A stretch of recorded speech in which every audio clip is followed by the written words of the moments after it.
Howdy, fair travelers, and welcome here. Welcome to the tale I'm about to tell you. The tale of the treachery, the deceit, the glory, the rise to power, the fall from grace, and everything along the way that came with me joining the Dark Brotherhood.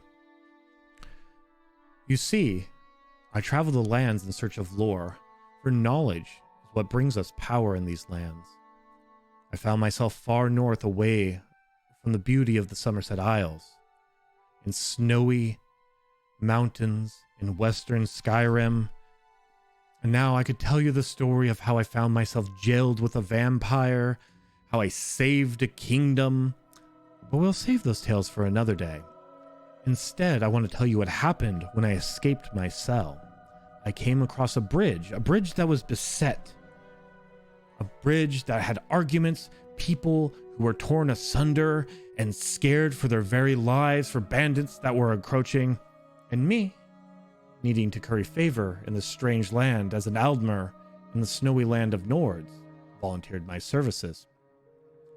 I won't bore you with the details that someone of my stature, my power, and my grace did, but I united the warring women who saw over the bridge, restored order to this town, fought off bandits, and everybody afterwards was happy. They partied, they were rolling dice, they were cheerful, they were roasting boar. Not a single person in this small hamlet was sad.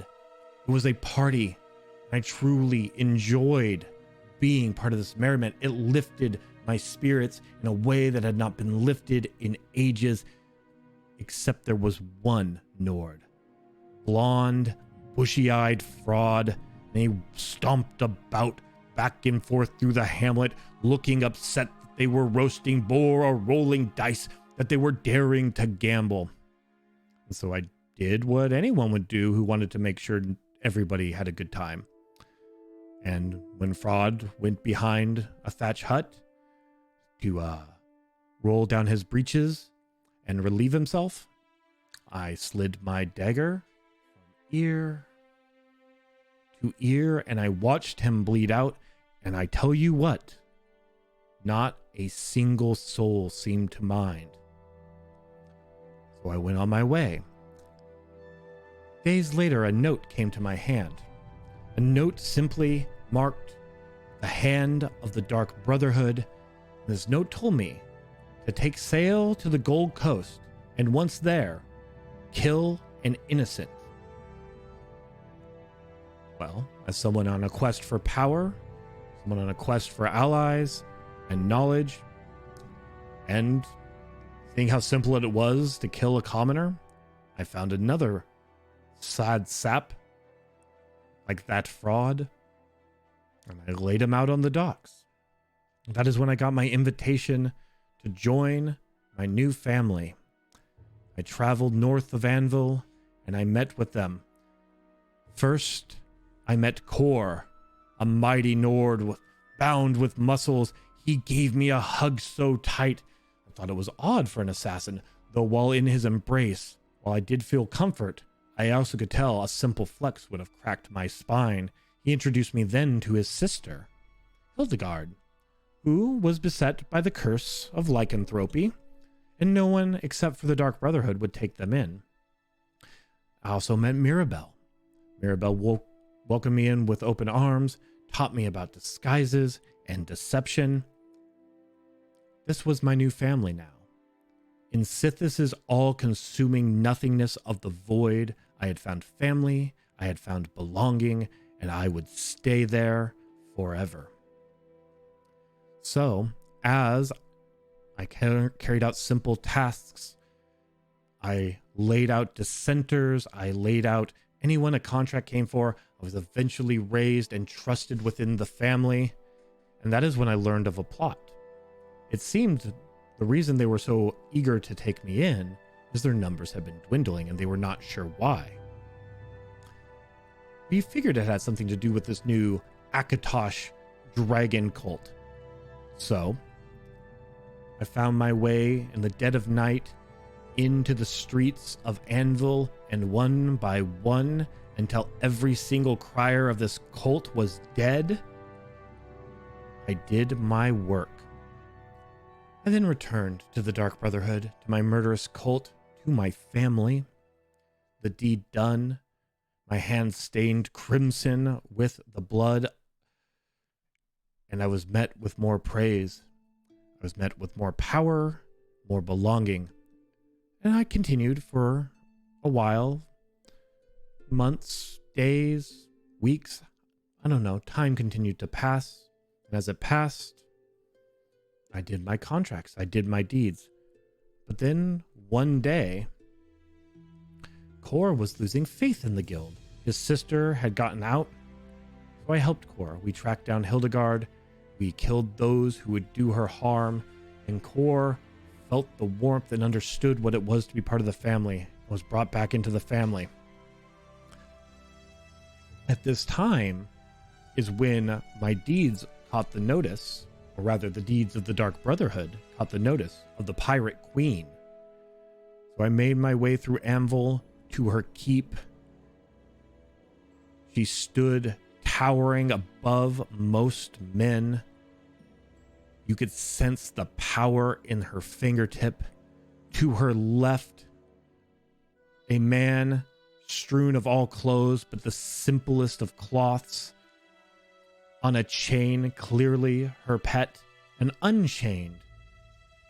On a carpet of velvet, adorned in gold, was the most glorious lion I had ever seen, pure white of hair, ice blue of eyes. That is when I met Seafoam. What a beautiful lion he was. Now, I did urge in my silence that the Pirate Queen do the Dark Sacrament. For with the Dark Sacrament, I would be bound to carry about her will.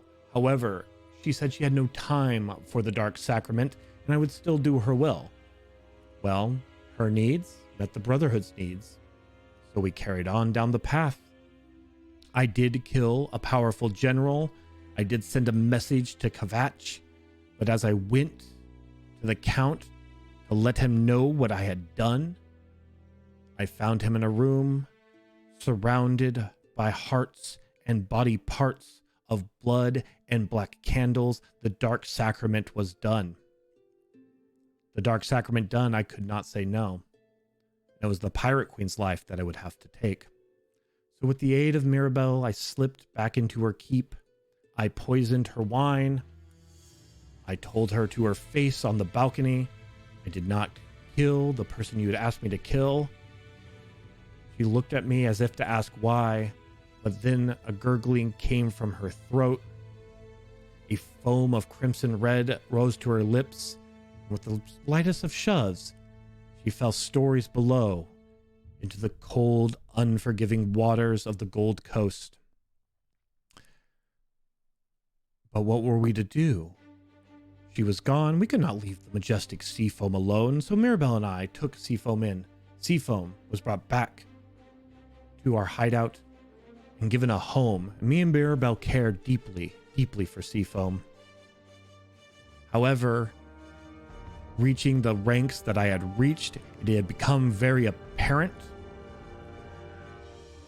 that it was time to tell me why our numbers were so small. It turned out the Akatoshi cult that I had tried to silence earlier may have had something to do with it. But what we did know is someone had betrayed the Brotherhood. So we went to the old home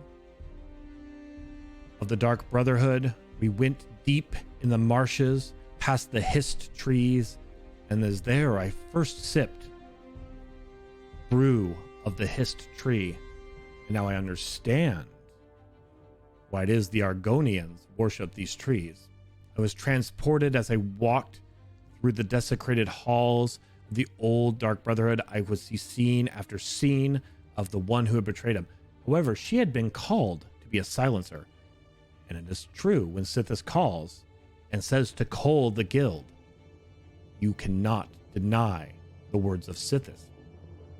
So, hoping there was no traitor, we still continued on. Unfortunately, it would turn out that afterwards, after she did her deeds, she felt guilt and remorse, and she went to the Akatoshi cult, who twisted her thoughts in on themselves, and she joined them. And that is when her true betrayal was seen. So Mirabelle and I, we set out because Mirabelle was not to be denied. She had revenge on her mind because we had been betrayed. We made our ways through deep, dark catacombs, searching down this black dragon. We fought her shadows and shades. It was the dangerous and most deadly fight I had ever had. Within an inch of my life, I almost perished. Many of my guildmates did. And as I thought I could take her life, as I thought I had vanquished her, it had turned out to be a simple mirage, and she put her sword deep in the heart of Mirabelle. And in this time, Seafoam had not lost one mother, but two. And it was up to me to be a parent to Seafoam now. The poor cat was distraught. You could tell he knew what had happened. We still care for Seafoam to this day. But now it is I who had eyes for revenge. We made our way into the Akatoshi stronghold. We tracked her down. She did repent. She did seek forgiveness for what she had done. And she did it in the way one only could, through combat. But at this point, she was no match for the killer I had become. And though she did kill more of our guildmates, she killed the very Argonian who had taught me the secrets of poisons, of stealth. I laid her to rest, but not before we discovered the true treachery that was the cult of Akatosh, that threatened the very existence of the Dark Brotherhood, who thought a temporal dragon had any power over the sacred abyss of Sithis. We did what needed to be done as a guild, and we snuck deep through the sewers, through the sludge and the slime, past Weira, past Skeever, past Guard, and we made our way into the deep halls. Now, a true priest of Akatosh is not one to be doubted. Temporal magic flared, time would stop, would restart, people would be reborn who we had just slain. But at the end of the day, the all-consuming nothingness is what is before and is after time. And I put my sword through his heart, the way he put his words through the heart of my guild. As I made my way back to the fractured home of my Dark Brotherhood, of my family, I met with Kor, and we had a party. We had a party like only the Dark Brotherhood can, drunk on wine and on blood. We were set to rebuild. Sithis whispered into my soul, into my ears, and I was given the title of Silencer. Now, I'm still never quite as good as Mirabelle, my Argonian teacher, or many others, but I still train to this day. For as a Silencer, one day Sithis will call upon me to cull my little cell of the Dark Brotherhood, but until then, they are my family. And that is the story of the Gold Coast.